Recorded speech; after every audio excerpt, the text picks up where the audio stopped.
اور سرکار نے فرمایا دونوں بھائی میدان میں کشتی کھیلو. کیا کہا؟ دونوں بھائی میدان میں کشتی کھیلو. جیسے ہی دونوں بھائی میدان میں آئے، جیسے ہی حسن کا ہاتھ حسین کے بازو سے لگا، سرکار اچانک کھڑے ہوئے اور کہا بیٹا حسن. پٹکتے حسین کو سیدہ موجود ہے.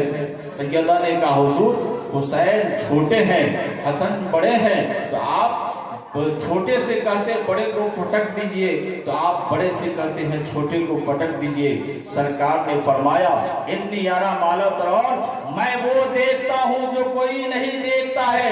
کہا حضور آپ نے کیا دیکھا؟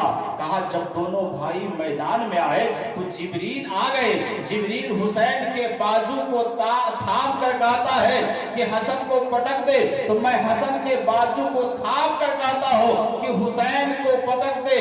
کہ جبریل نے حسین کے بازو کو تھاما ہے کہ حسین نہ گرنے پائے، تو میں نے بھی حسن کے بازو کو تھاما ہے کہ میرا حسن بھی نہ گرنے پائے. سبحان اللہ. جبھی تو اعلیٰ حضرت فرماتے ہیں معدوم نہ تھا سائے شائے ثقلین، اس نور کی جلوہ گاہی جاتے حسنین، اور تمثیل نے اس سائے کے دو حصے کیے، آدھے سے حسن بنے ہیں اور آدھے سے حسین. اور کونین میں بلند ہے رتبہ حسین کا، فرش زمین سے عرش تک شہرہ حسین کا، بے مثل ہے جہاں میں کنبہ حسین کا، سلطان دو جہاں ہے نانا حسین، سلطان دو جہاں ہے نانا حسین کا.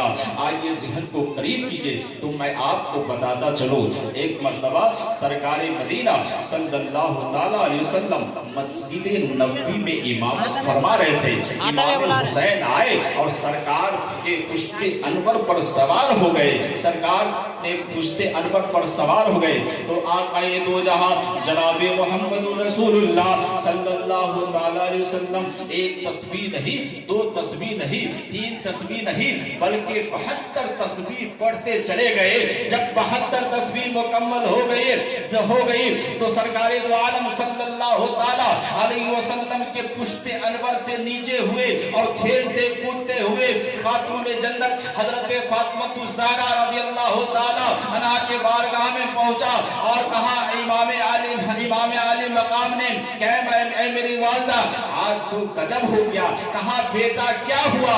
کہا جب تمام نبیوں کے نبی جب سجدے کے حالت میں تھے تو میں ان کے پشت انور پر سوار ہو گیا، اور جب تک میں بیٹھا رہا تب تک سرکار دو عالم صلی اللہ تعالی علیہ وسلم نے اپنے سر انور کو سجدے سے سر نہ اٹھایا. تو سرکار فاطمہ الزہرا نے کہا بیٹا تو نے نبوت کا خیال نہ کیا، اے بیٹا تو نے نبوت کا لحاظ نہ کیا.